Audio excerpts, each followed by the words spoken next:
The grand chandelier bathed the lavish wedding hall in golden light, but the atmosphere felt suffocating. Whispers filled the air, guests exchanging puzzled glances. A wedding without a groom. Everyone was talking about it. Aria Bennett stood alone at the altar, gripping her bouquet so tightly her fingers turned ice cold. This wasn't a dream. This was a sentence. In the front row, Celeste Bennett, her sister, sat with her legs elegantly crossed, showing no sign of sorrow. Celeste was supposed to be the bride today, but when Damien's accident left him in a coma, she had refused. And with the Bennett family on the brink of financial ruin, their parents had pushed Aria to take her place. She glanced around the crowd. Not a single smile in sight. "Aria Bennett, do you take Damien Lancaster as your lawfully wedded husband?" The officiant's voice rang out. Her breath hitched. The words felt foreign, unnatural, like shackles tightening around her. She glanced at the empty space beside her, where a groom should have stood. Her fingers trembled against the cold metal of the ring, and for a fleeting moment, she considered running, but there was nowhere to go, nowhere to escape. She was trapped. Aria looked down at the glittering ring in her trembling hands. The man she was about to marry couldn't even hear her vows. She took a deep breath, forcing herself to speak the words fate had chosen for her. "I do." The scratch of a pen against paper was the only sound in the silent hall. No kiss, no applause, only cold, suffocating silence. Aria stood motionless as the nurse signed the marriage certificate, finalizing a union that only one party was conscious for. Damien Lancaster, her husband in name, lay unmoving in a hospital bed, completely unaware that his life had just changed. After the ceremony, she was taken to the Lancaster estate, a place of unimaginable wealth and power. But it didn't feel like a home. It felt like a gilded cage. As she stepped through the grand entrance, all eyes fell on her. She was not welcome here. Victoria Lancaster, Damien's mother, eyed her coldly. "Remember one thing, Aria," she said, voice soft but sharp as a blade. "You may carry the Lancaster name, but you will never be part of this family." Aria didn't argue. She knew she was nothing more than a pawn in their game. The whispers followed her through the halls. "She's only here for the money, just another gold digger." But Aria didn't care. She wasn't here for love or acceptance. She was here because she had no choice. When she entered her assigned bedroom, she noticed immediately it was far from Damien's. A silent message that, despite their legal bond, they were worlds apart. She stood at the window, staring at the distant city lights. Her life had changed forever, and not in the way she had ever wished for. Aria wasn't an opportunist, nor was she a mindless pawn in the Lancaster family's game. If she had to live in this marriage, she would do it on her own terms. Every morning, she visited Damien in his grand but lifeless room, where the steady beeping of machines was the only sign he was still there. No one besides the doctors and nurses spent time with him. No one truly cared.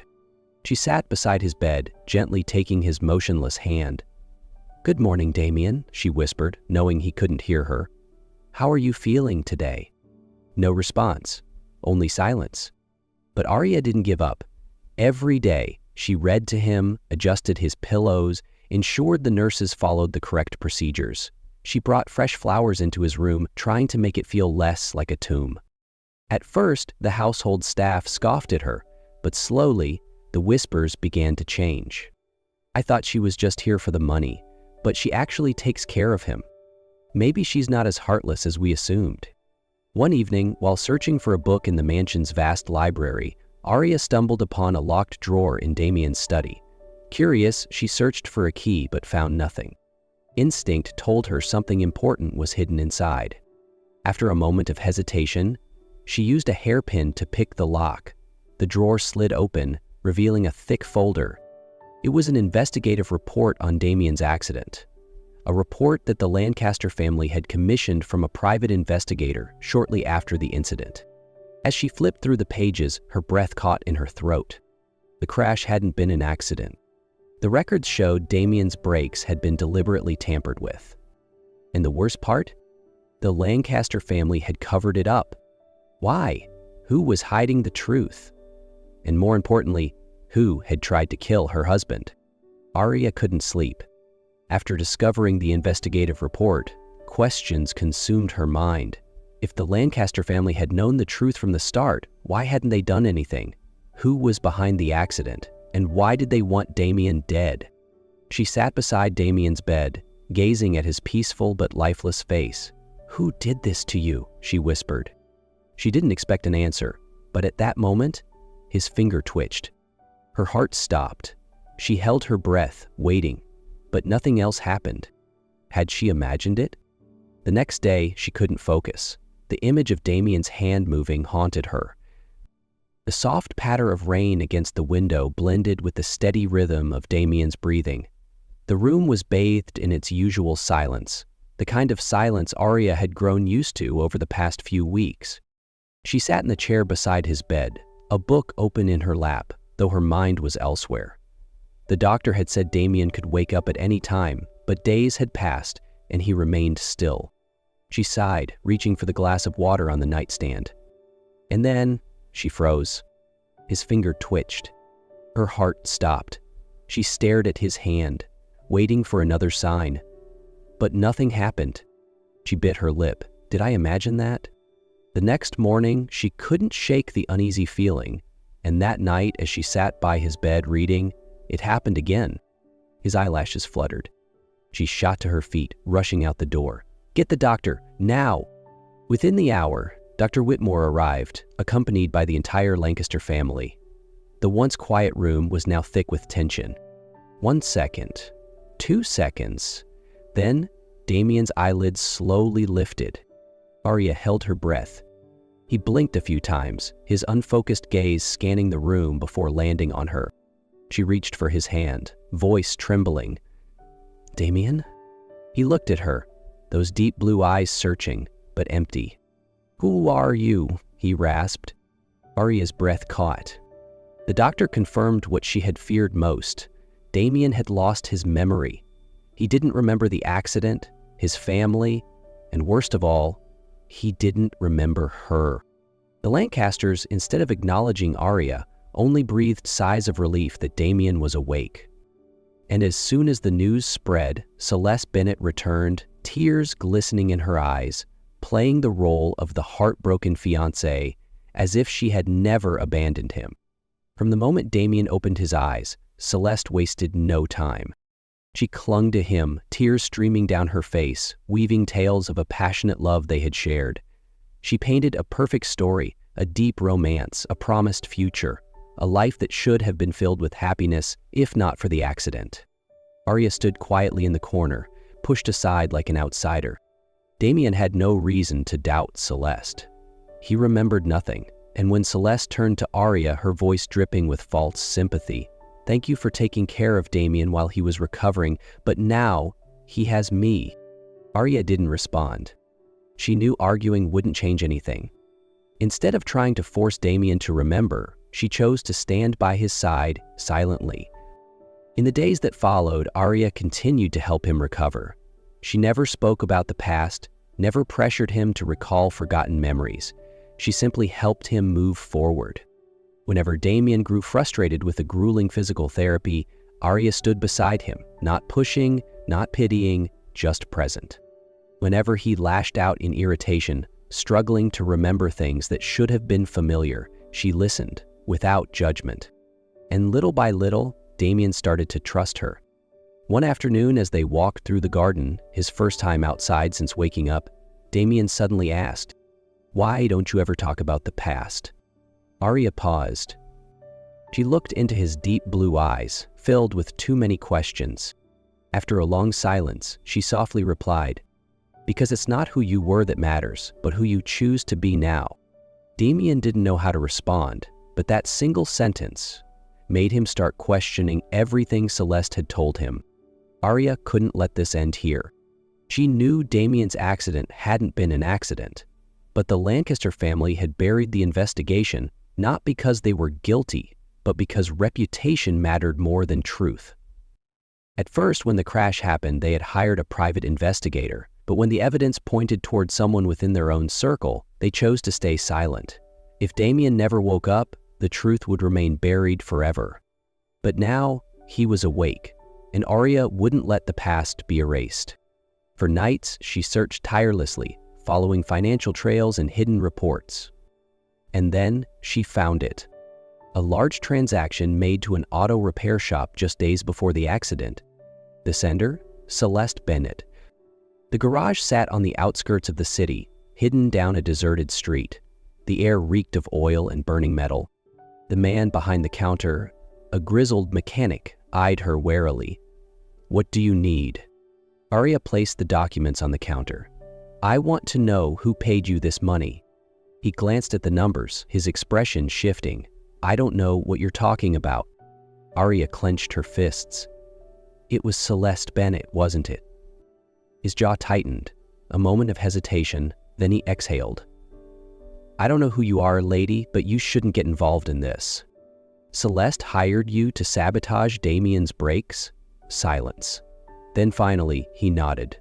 "Yes." Arya's heart clenched. The next day, she confronted Celeste, slamming the evidence onto the table. Celeste merely smirked. "And what if I did?" she said, shrugging. "The Lancaster family has known for months. If they didn't do anything, what makes you think you can?"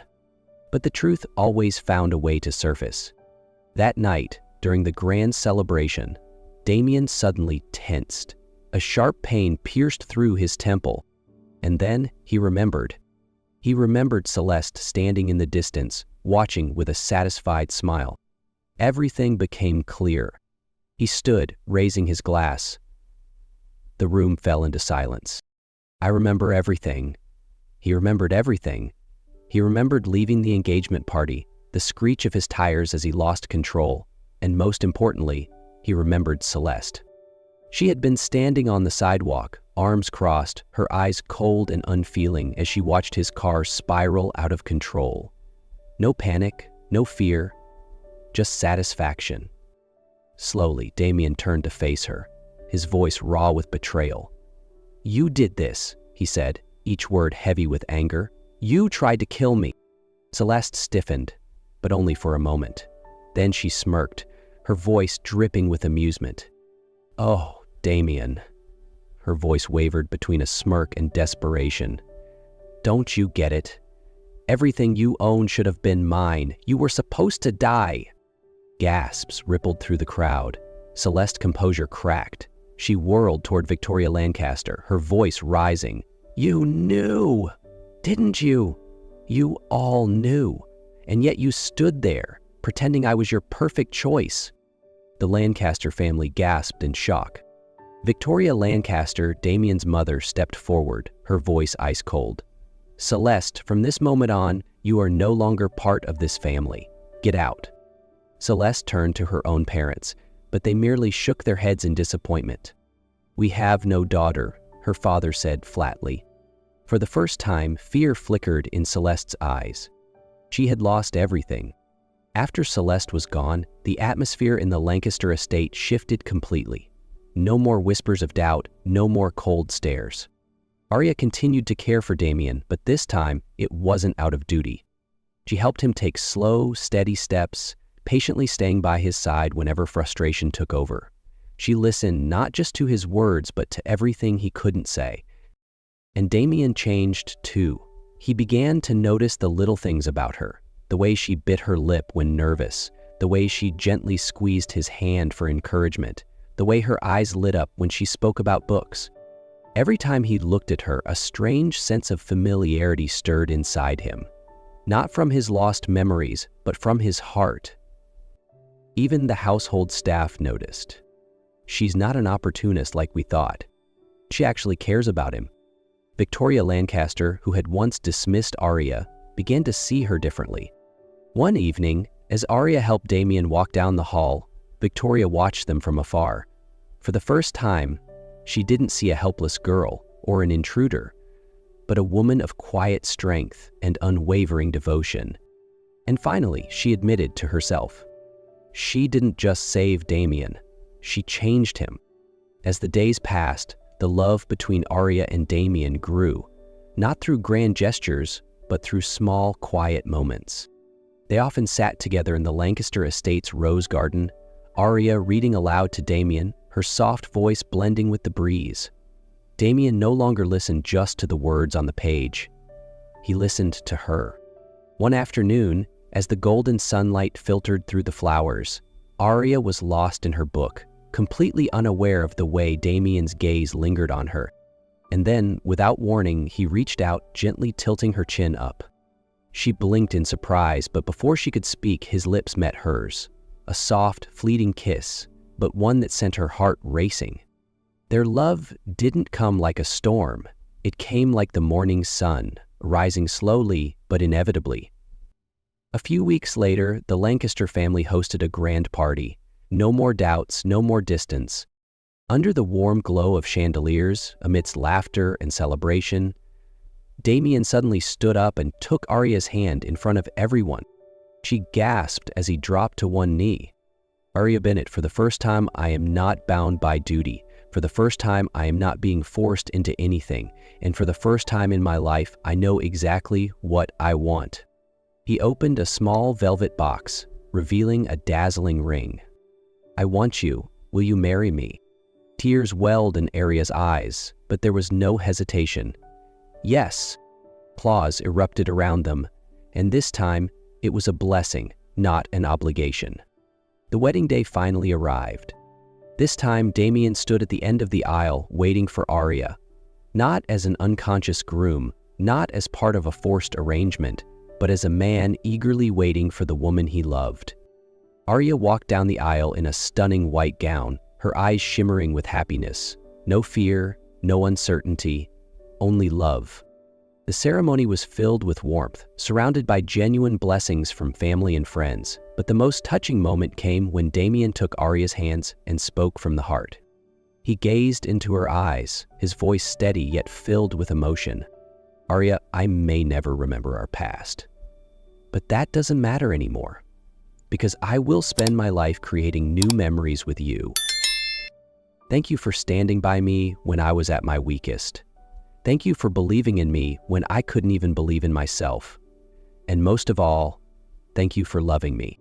Tears glistened in Arya's eyes, but they were tears of pure joy. As the officiant pronounced them husband and wife, Damien wasted no time pulling her into a deep, passionate kiss. The room erupted in applause, petals rained down around them. And this time, as they walked hand in hand out of the chapel, they knew this wasn't just a wedding, it was a true beginning.